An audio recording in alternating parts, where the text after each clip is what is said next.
Buenas tardes. En la clase de hoy de aprendizaje automático, ensambles de modelos, vamos a ver Gradient Boosting Machine, que es un algoritmo muy utilizado junto con Random Forest, muy popular, muy potente.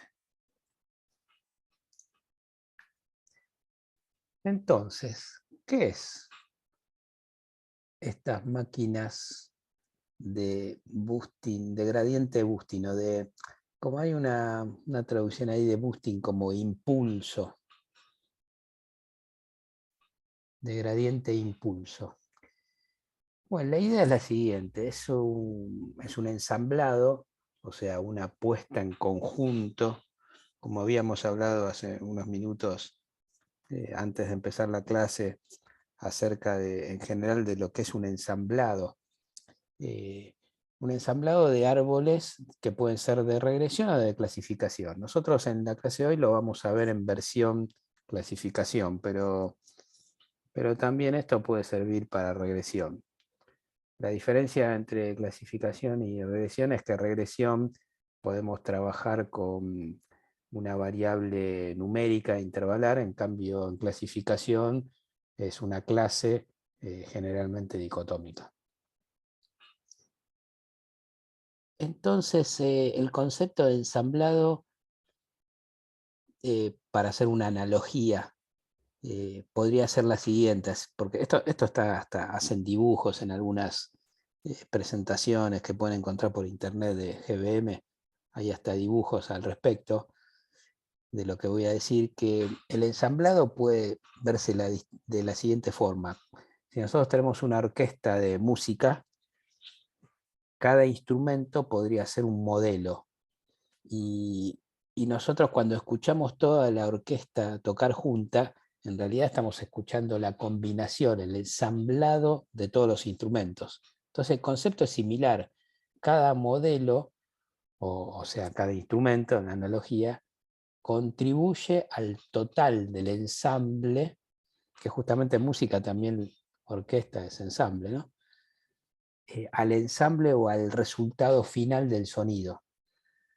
Siempre con la idea de minimizar el error, es decir, como pudieron ver en la clase de Random Forest, minimizar el sesgo, el bias y la varianza, de forma de obtener el mejor modelo que sea lo más generalizable posible. Ese sería el concepto o el objetivo hacia dónde vamos siempre. Vamos a eso. Porque si, volviendo un poquito a la clase de Random Forest, que ya está subida en el canal de YouTube,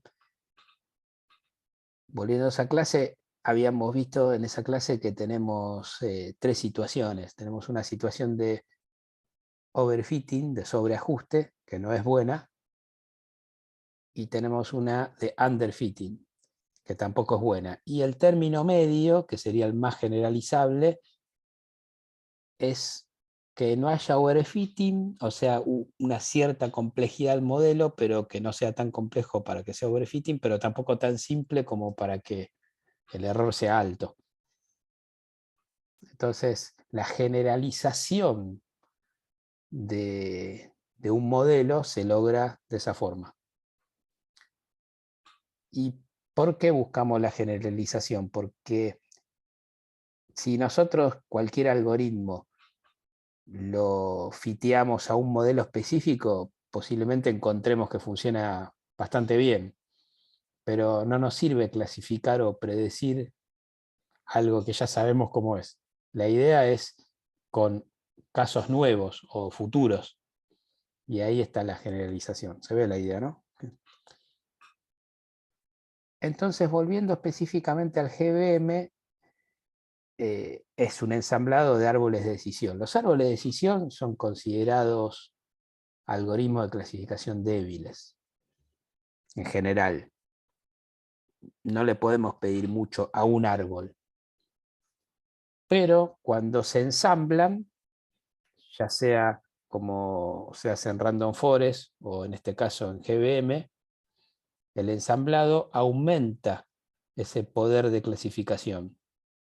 Entonces se convierten algoritmos débiles, de clasificación débiles, en algoritmos realmente potentes, gracias al ensamblado.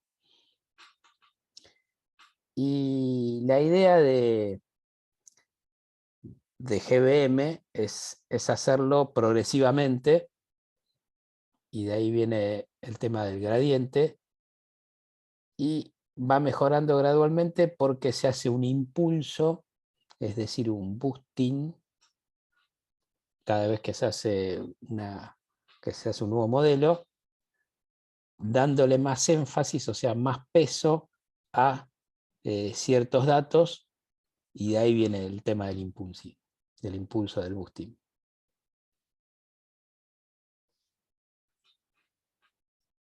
Entonces, una figura muy interesante que encontré en la bibliografía, en este paper de Zhang,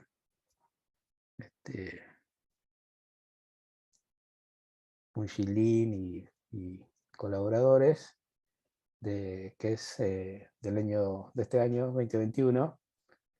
Es muy interesante porque esto fue publicado en una revista de Journal of Advanced Modeling Earth Systems. No es una revista en rigor de computación, pero algo que está pasando en los últimos años es que también, como hablamos antes de esta clase, en las consultas, están apareciendo contribuciones al área de la inteligencia artificial, del aprendizaje de máquina, desde las aplicaciones, no solamente desde la teoría de la computación. Y eso es interesante porque hay contribuciones, y también en estas publicaciones lo explican muy bien, muy didácticamente. Creo que en parte esto tiene que ver porque para la audiencia, o para los lectores, mejor dicho, de este journal, no debe ser muy común que tengan que leer acerca de aprendizaje de máquina. Entonces, en la introducción de estos papers, hacen una introducción muy didáctica, muy buena, y después lo usan muy bien, y bueno, y ahí está la contribución en la aplicación, y a veces en alguna variación que hacen de los algoritmos, como hablamos también hace un rato con Héctor. Y bueno, es muy interesante, porque esto ayuda a que avance en general la ciencia de datos, no solamente desde el punto de vista de la teoría, que es muy importante, sino también desde las aplicaciones y desde refinar las aplicaciones para poder lograr los mejores resultados. O sea, en ambas dimensiones avanza la ciencia de datos. Entonces, yendo en específico al Gradient Boosting Model, lo que hace este algoritmo es lo siguiente. Genera, por ejemplo, como dice esta figura de este paper, genera un primer árbol, el árbol 1, tree 1, en base al dataset. Se entrena, todo bien, y después hace el testing, ¿sí?, con una parte del mismo, y resulta que en el testing lo que va a pasar, como siempre, es que algunos van a ser bien clasificados, algunas de las instancias, y otras no. Entonces trabaja para generar el próximo árbol, trabaja especialmente con las que no fueron bien clasificadas, como dice ahí, con las incorrectly predicted, con las que fueron predecidas incorrectamente.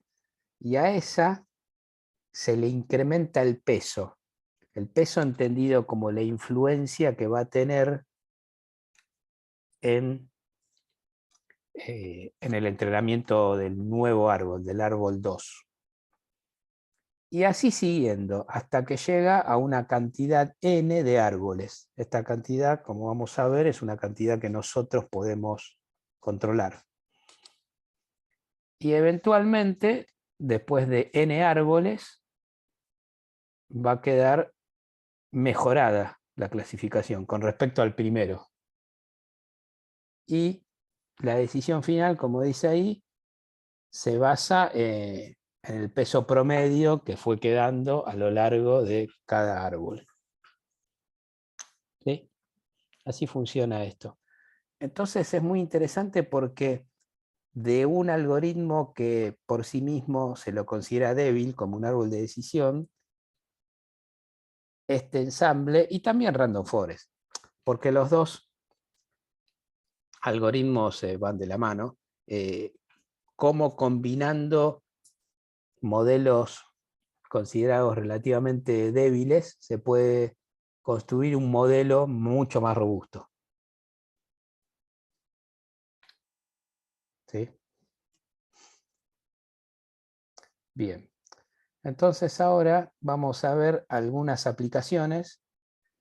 Les recomiendo leer el booklet de H2O. Hoy vamos a usar H2O, que es una plataforma que está en formato paquete en R y en Python de inteligencia artificial, que hay una parte que está liberada para uso gratis.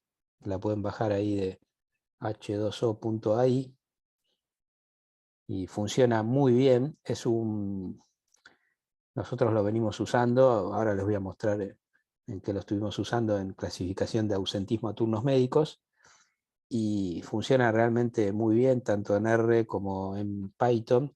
Y algo muy interesante es que en realidad la versión de Python y la versión de R son wraps, o sea, como código que realmente llama a un motor, que ese motor está hecho en Java y está muy optimizado, entonces no hay mucha diferencia de correrlo desde R o desde Python, porque los dos llaman al mismo motor de Java.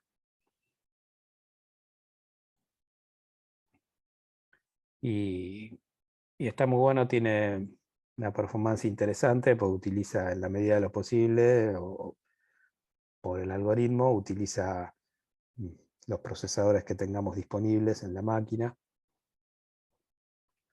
Y también tiene un manejo optimizado de la memoria. Es una implementación muy interesante. Recomendable. O sea, hoy cambiamos, nos vamos de Scikit-learn por un rato y de otros paquetes. Vamos a ver algo en H2O. Y bueno, yo también le subí al campus este booklet, que en realidad lo tienen ahí, lo pueden bajar ustedes directamente porque está liberado del website de h2o.ai.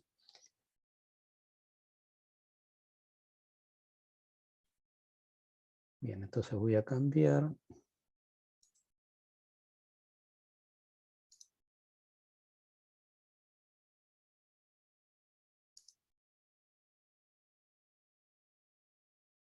¿Alguna pregunta, respuesta?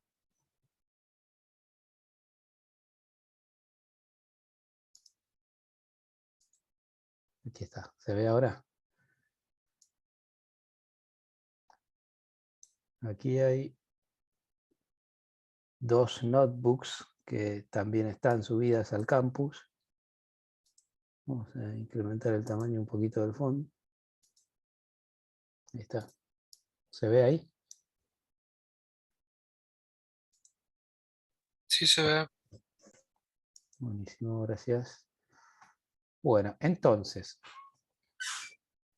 como siempre, en estos ejemplos que tenemos, armamos como un encabezado que detecta, bueno, esto en mi caso, como les comenté en clases anteriores, como tengo una Mac y otra máquina que corro Linux, para que me corran los scripts directamente, hago autodetección a mano, medio mano, pero bueno, no, pero en realidad anda automáticamente.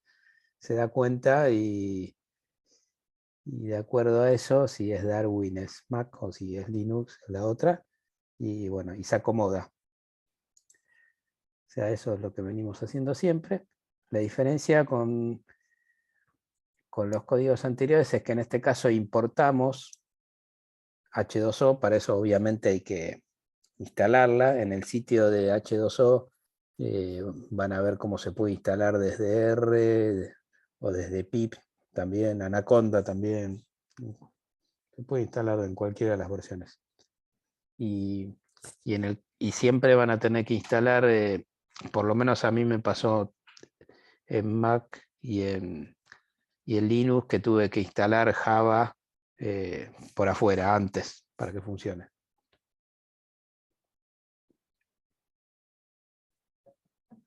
Entonces, una vez que está todo el encabezado, lo primero que tenemos que hacer es hacer el init para que comience a funcionar el motor de H2O. Con esta sentencia, h2o.init, carga el motor y después empezamos a usarlo. Y algo importante que tiene H2O, que es muy recomendable para leer, por ejemplo, archivos, es muy recomendable utilizar las funciones propias, porque los data frames, estos dos archivos, Suki, ausentismo, train y test, son archivos CSV que normalmente en otros ejemplos los hubiésemos levantado en pandas, por ejemplo. Pero en este caso hay que hay que importarlos porque el tratamiento es distinto, no es exactamente el mismo data frame de pandas el que usa H2O. Por lo tanto, tenemos que usar las funciones que ya vienen en H2O, por ejemplo, import file. O sea, ausentismo-train o -test, en rigor son data frames, pero no son exactamente de pandas. Marcelo, te hago una pregunta. Sí. ¿Puede ser que el archivo .csv no esté en Sí, en perdón, Panda? justo Como iba a para decir eso. correrlo. Sí, lamentablemente este archivo no se los puedo compartir porque es un archivo Ah, ok, de pacientes del hospital italiano que todavía no lo puedo liberar. perfecto. Eventualmente, cuando nos aprueben la publicación que estamos trabajando, si Dios quiere, ahí liberaremos el dataset, posiblemente como parte de la publicación, porque muchos journals piden que se libere el dataset. Bien, Pero en este momento no se lo... Por eso estos scripts son a modo este, demostración. Ustedes después pueden cambiar, obviamente, poner otro dataset, cambiar un poco el script y probar esto, ¿no? Obviamente. bien. Y bueno, y les cuento un poco la historia de este dataset para que se entienda. La idea es la siguiente: se recolectaron durante varios años información acerca de el ausentismo a turnos médicos en el Hospital Italiano de Buenos Aires, donde yo trabajo. Y se recopiló información acerca de esos pacientes, de ahí está que no lo podemos liberar, a pesar de que está anonimizada igual la base de datos. Nosotros seguimos todos los protocolos de seguridad de los datos de los pacientes. Y, y entonces tenemos una variable que es el ausentismo, o sea, si fue o no al turno que tenía asignado. Y les cuento que el tema de ausentismo en turnos médicos es una problemática que se da en todo el mundo. Y es un problema porque es un problema para los sistemas de salud, o sea, para los hospitales, porque tienen asignado un día, una hora, y como ustedes saben, que cada vez está más complicada la situación de que uno pide un turno y capaz en una especialidad te lo dan dentro de 3 meses, dentro de 6 meses. Eso lamentablemente es cada vez más común, especialmente cuando es valga la redundancia, un especialista. Tienen todos los turnos tomados. Entonces, si te dan algo a 6 meses, no se lo dieron a otra persona, obviamente. Si te lo dieron a vos. Entonces, si uno no lo usa, es un problema para uno y para los otros. Entonces, esto se está estudiando de cómo minimizar el efecto, que es económico, en salud. Tiene muchos efectos también en la organización, en la gestión de un hospital. Por eso es de mucho interés este tema en todo el mundo. Y entonces la idea o por lo menos la motivación desde el lado del aprendizaje de máquina, es poder predecir si puede haber una persona faltadora o un grupo de personas que pueden ser más faltadoras que otro, y por qué, y bueno, y eventualmente tomar una acción respecto a eso. Y entonces armamos una base de datos que, como ven ahí, esta en realidad es un subset de una base de datos muy grande, es un subset que tiene 177.000 instancias, y tenemos datos de cada instancia que en realidad son eventos, o sea, no es un paciente cada instancia, o sea, un paciente puede estar más de una vez, como fue en un periodo de varios años. Entonces tenemos la edad, por ejemplo, si es mayor o menor, en décadas, o sea, tenemos un desagregado, el género, la cobertura de plan de salud, si es privada. Plan de salud se refiere al plan de salud hospitalitario, si es una cobertura privada u otras. Y también en la hipótesis, cuando se estudió este tema, se pensó que la distancia desde el domicilio de la persona al hospital puede llegar a ser determinante del ausentismo, ¿no? Teniendo en cuenta que una persona que por ahí vive más lejos podría tener mayor tendencia a faltar al turno médico que alguien que está cerca. Y después también otras variables tienen que ver con el tipo de turno, el tiempo, o sea, en qué horario fue, también si el promedio de faltas, o sea, de alguna forma si es faltador, si estaba internado, y bueno, y otras, por ejemplo, bueno, otras circunstancias, ¿no? Y hay mucho más datos, hasta datos meteorológicos, por ejemplo, la temperatura de ese día, máxima, mínima, media, si llovió, la presión atmosférica, también si ese paciente tiene enfermedades crónicas, como por ejemplo hipertensión arterial, diabetes, o es un enfermo oncológico o psiquiátrico o coronario, si eso también puede afectar al ausentismo.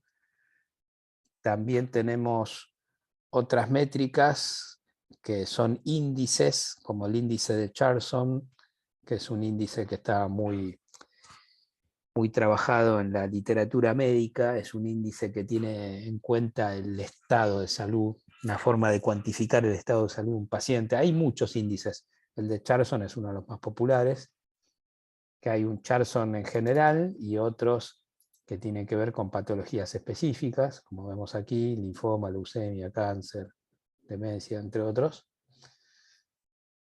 Y también algunos datos como por ejemplo el índice de masa corporal, obesidad, tabaquismo, adicciones, alcoholismo, si viene de una provincia o localidad, si es una mujer embarazada o no.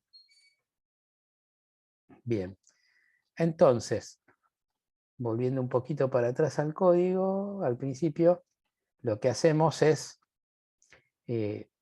levantar dos archivos, o sea, ya está hecho el split previamente, el split de train y test. ¿Se acuerdan, no? ¿Cómo era esto? O sea, un subconjunto del total de los datos lo vamos a usar para entrenamiento y el otro para prueba. Lo levantamos y luego lo que hacemos aquí, como pueden ver, es pasarlo a factor. Esto puede no ser necesario dependiendo cómo vienen los datos en el CSV. Pero ante la duda, pasarlo a factor si es si es un factor, ¿no? Obviamente. Puede ser redundante o no, puede ser en realidad recomendable. Si estamos seguros que es un factor, una variable determinada, por ejemplo en este caso ausentismo, o sea, faltó o no faltó, por si acaso lo hacemos como factor.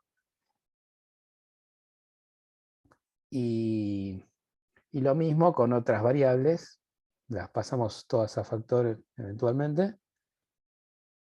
todas las que así lo necesiten, ¿no? Y después vamos armando una lista de la clase por un lado, que la llamamos Y mayúscula, que va a ser el ausentismo. O sea, nosotros queremos predecir ausentismo. Y luego los atributos, de acuerdo a la terminología que usamos en esta materia, ¿no? Clase y atributos. Y los atributos, bueno, acá elegimos estos dentro del total disponible. Ustedes, por ejemplo, bueno, no van a poder probar esto porque no van a tener los datos, pero cuando esto, si lo prueban con otro conjunto de datos, aquí tienen la posibilidad, la oportunidad de ir poniendo y sacando atributos para ir probando cómo va funcionando la clasificación. Que esto surgió de eso, de ir probando. Una vez que tenemos armado esas dos listas, lo que hacemos es instanciamos una clase de ese paquete de H2O de Gradient Boosting Machine, y aquí le ponemos la cantidad de faults, que esto tiene que ver con la cross correlation internamente. Recuerda que lo vimos en una clase anterior, la cantidad de partes que divide el dataset de entrenamiento.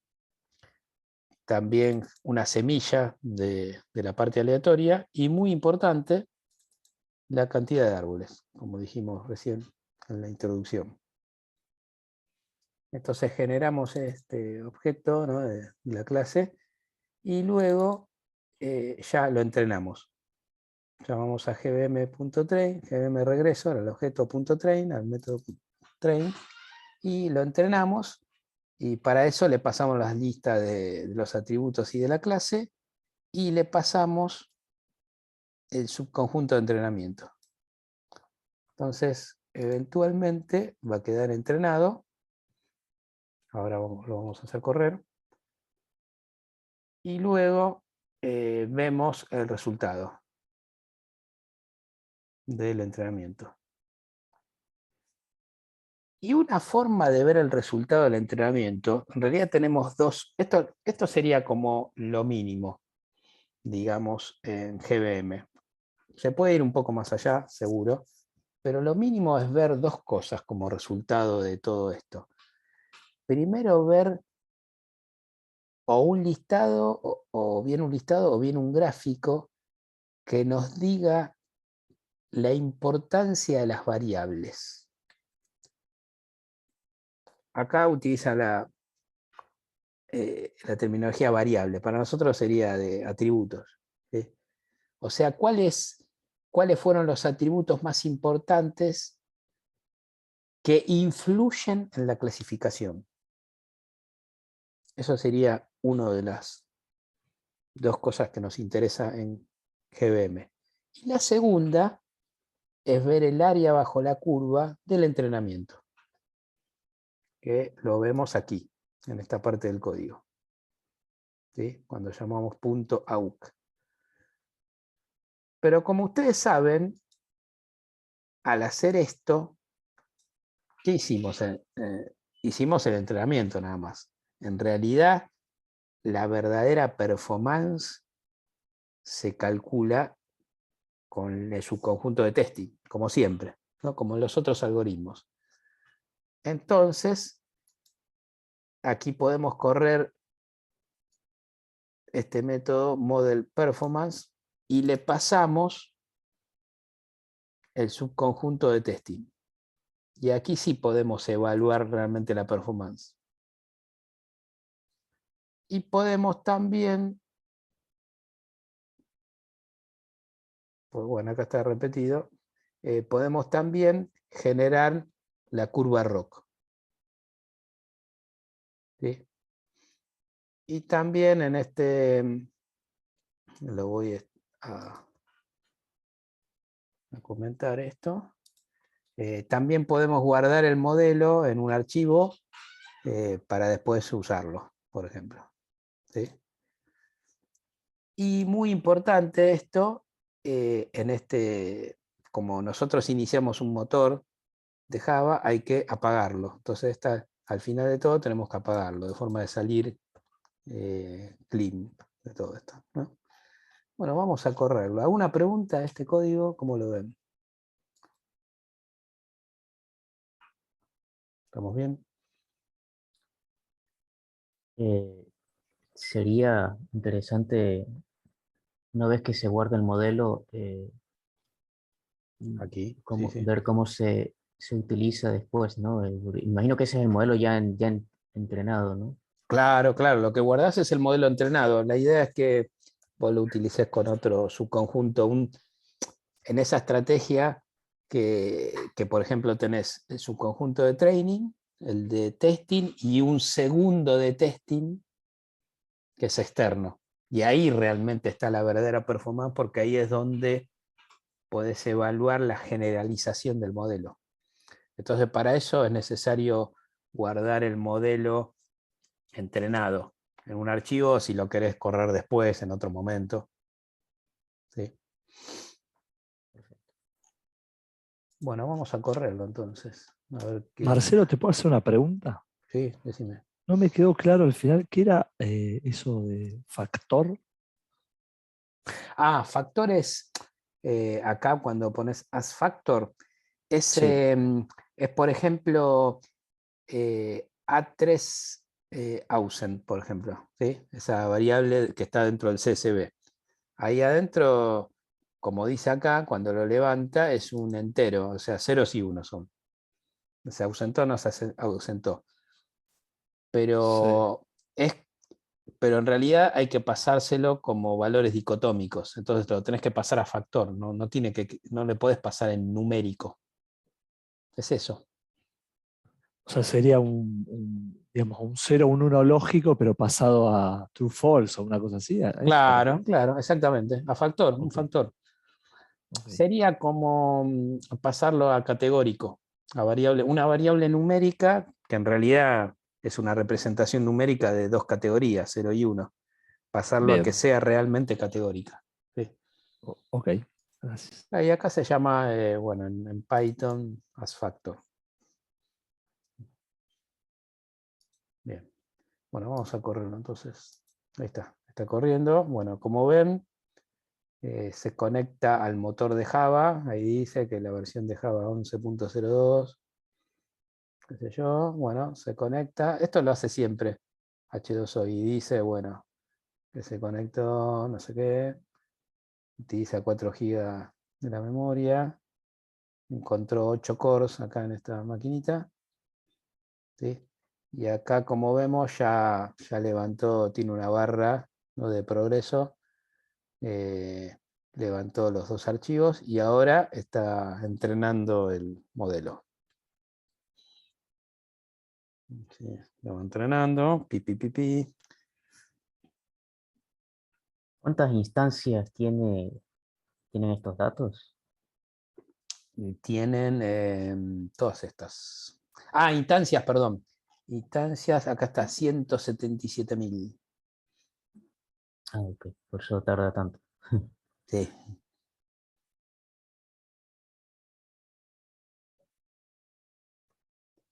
Sí, esto en un dataset más chico va bastante rápido.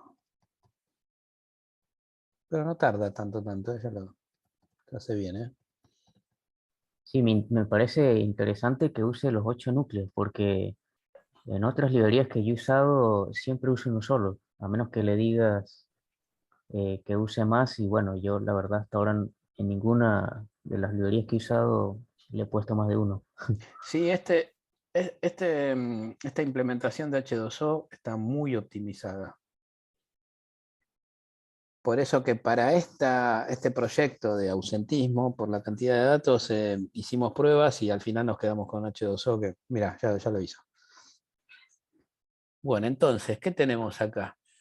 Tenemos que nosotros un sumario del modelo, que le pedimos 100 árboles, y bueno, lo hizo, y acá calcula, por ejemplo, el área bajo la curva ROC, aquí 0,7285 del entrenamiento.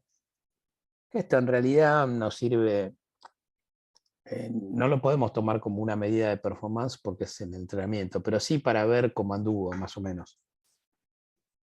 Y también tiene la tabla de confusión, ¿sí? Como siempre, donde vemos que el error es alto, ¿sí? El error es alto, 0,44, 0,25, un total de 0,37. Después vamos a ver algunas conclusiones. Bueno, acá hay métricas, acá lo que está viendo es justamente el cross validation que hace con los faults que le pusimos, ¿sí? Todo eso. Y aquí está el gráfico que les comenté de la importancia de las variables. Entonces, ¿qué dice esto? Acá lo que nos dice que está como normalizado. O sea, esto no es, porque, bueno, me adelanto a lo que me preguntaron en otras clases que di sobre este tema. Esto dice, es como el coeficiente de la regresión. No, no. Esto es como un porcentaje de influencia, si esto lo querés ver en lugar de 0 a 1, como de 0 a 100, de influencia de la variable sobre la clase. Entonces, ¿qué nos dice esto? Y nos dice que V6 proc@, es la variable que más influye. Si mal no recuerdo, en este proyecto era como la probabilidad de faltas, como una estimación que salía por otro lado. Y el promedio de faltas también influye mucho, como vemos. Y después turnos previos, si tenía otros turnos, el tiempo del turno, y así va decreciendo. Por ahí aparece la edad, ¿sí? Que tendría que ver. Y otras, por ejemplo, si es la primera vez con ese médico. ¿Sí? Cantidad de turnos Sería que tenía como, ese mismo día. Sí, decime, Marcos, perdón. sería como un análisis de componentes principales o algo parecido, ¿es? No, nada que ver. Que No, ver, ok. no. No, esto lo que nos está diciendo es que para este GBM, estas son los atributos que más influyen en la clasificación de ausentismo. ¿Sí? Okay. Y entonces lo que nosotros hacemos es ahora evaluar realmente la performance, o sea, pasar el modelo entrenado por el subset de testing, el conjunto de testing. Y ahí bajó notablemente el área bajo la curva, 0,69, ¿sí? Y tenemos la curva ROC. ¿Se acuerdan cómo se interpretaba esta curva ROC? Nuestra situación ideal es que la curva ROC sea así bien empinada y que se acerque a esta esquina. No sé si se ve el mouse. O sea, un algoritmo que tiene una curva ROC ideal en el sentido que la pega siempre, sería una línea así, que va desde 0,0 hasta 0,1 y después hacia la derecha. Entonces el área, como es un cuadrado de 1 por 1, a pesar de que acá queda como un rectángulo, pero en realidad es un cuadrado de 1 por 1, el área es 1. Entonces el área bajo la curva 1 sería lo ideal. Y después tenemos la diagonal, que sería área bajo la curva 0,5, que si está sobre o por debajo de la diagonal, en realidad el modelo no sirve, porque En ese caso es lo mismo tirar la moneda que aplicar todo esto. Es tan malo el modelo que es lo mismo que tirar la moneda. Es decir, bueno, esta persona va a faltar o no, y tira la moneda. No importa la edad, nada. Porque la curva, si dio la curva ROC dio por debajo de la diagonal. Entonces, lo ideal es que dé entre 0,5 y 1 el área. Cuanto más cerca de 1, mejor. Aquí dio 0,6902. Es buena, ahí. No es una gran modelización. Pero, ¿qué podemos concluir en una situación de este tipo? Donde no nos dio 0,9, 0,92, que estaría muy bueno. Porque si da 1 también puede ser overfitting, o casi seguro que es overfitting. O sea, una generalización nunca va a dar 1. Y no llegó a 0,85, 0,92, que serían áreas bajo la curva muy, muy buenas. Dio 0,69. Entonces, ¿qué nos puede indicar esto? Bueno, por empezar, la primera conclusión que podemos decir es que antes de echarle la culpa al modelo, que la puede llegar a tener, o sea, ¿en qué sentido? En que puede ser que este mismo dataset con otro algoritmo funcione mejor, el área bajo la curva. Entonces ahí sería que para este dataset GBM no es la mejor opción. Esa es una posibilidad. Pero también la otra posibilidad puede ser de que nuestros atributos, o sea, nuestros datos, todo esto que tenemos acá, lo que dijimos al principio, el tiempo, la edad, la patología, el Charson y otros datos, que todo esto en realidad no están caracterizando a la persona como faltadora. O sea, en otras palabras, hay cosas que no sabemos, y muchas cosas que no sabemos, que son las que realmente determinan el ausentismo. Esa yo creo que sería la conclusión más fuerte, de que falta seguir trabajando sobre esto. ¿Sí? A mí me sugiere, este resultado me sugiere eso, me sugiere que todavía tenemos que recopilar más información acerca de los pacientes, porque evidentemente hay otros atributos que son los que traccionan el ausentismo. Y que no son solamente, estos son, algo lo traccionan, porque si no, no hubiese dado mayor de 0,5 ni tampoco hubiese dado esta importancia de las variables. Estos atributos lo traccionan, pero hay más todavía. El problema que tenemos es que no sabemos cuáles son. Entonces hay que seguir investigando. ¿Sí? ¿Se ve la idea?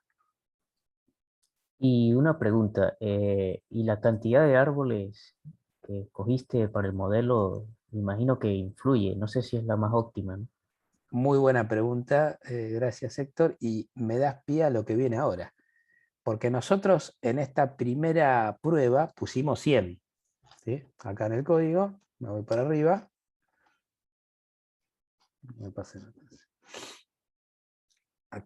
Acá pusimos 100, como para empezar. Pero como vimos en otras clases anteriores, se puede hacer un tuning. Y ese es el segundo script que les pasé hoy. Es esto mismo donde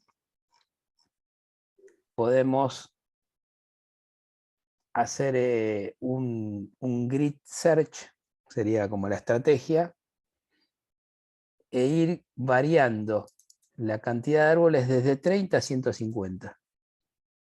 Entonces vamos a calcular para cada cantidad de árboles un GBM y vamos a ir viendo cómo evoluciona el área bajo la curva. Esto no lo voy a correr porque tarda bastante más, pero les muestro el resultado, porque me quedó en el notebook. Empezando por 30, dio 0,6945. Después a 40 aumentó un poquito. A medida que ponemos 50 aumentó otro poquito más, ¿sí? Como vemos va aumentando, 0,6991 para 80, para 90 0,6993, para 100 dio lo mismo que para 90, para 110 aumentó un poquitín, de nuevo se quedó ahí, para 130 aumentó otro poco más, y en 140 decreció, 150 decreció y ahí paramos. Entonces, en este tuning, lo que funciona mejor sería 130. ¿Sí? 130 árboles. Y bueno, alguien puede decir, bueno, pero realmente no es una gran ganancia, no es que pasó de 0,69 a 0,75. Son milésimas o 10 milésimas. ¿Sí? Pero a veces, dependiendo de la aplicación, una centésima de área bajo la curva o una milésima, quizás una milésima no tanto, pero una centésima puede llegar a ser importante, más en temas médicos, por ejemplo, o cuando hay big data, cuando tenemos muchos datos, porque si tenemos cientos de miles de instancias, una pequeña diferencia en la performance de la clasificación puede hacer que entren, por ejemplo, en 200.000 instancias, que haya mejor clasificación en 20, 30, 40 personas más. 50 personas más en 200.000. Que aparentemente desde el punto de vista del total es un porcentaje muy bajo, pero en aplicaciones médicas esa una persona puede ser cualquiera de nosotros, puede ser un familiar nuestro, un amigo nuestro, cualquier persona. Entonces ahí cada uno cuenta. ¿Se ve la idea? Entonces depende de las aplicaciones.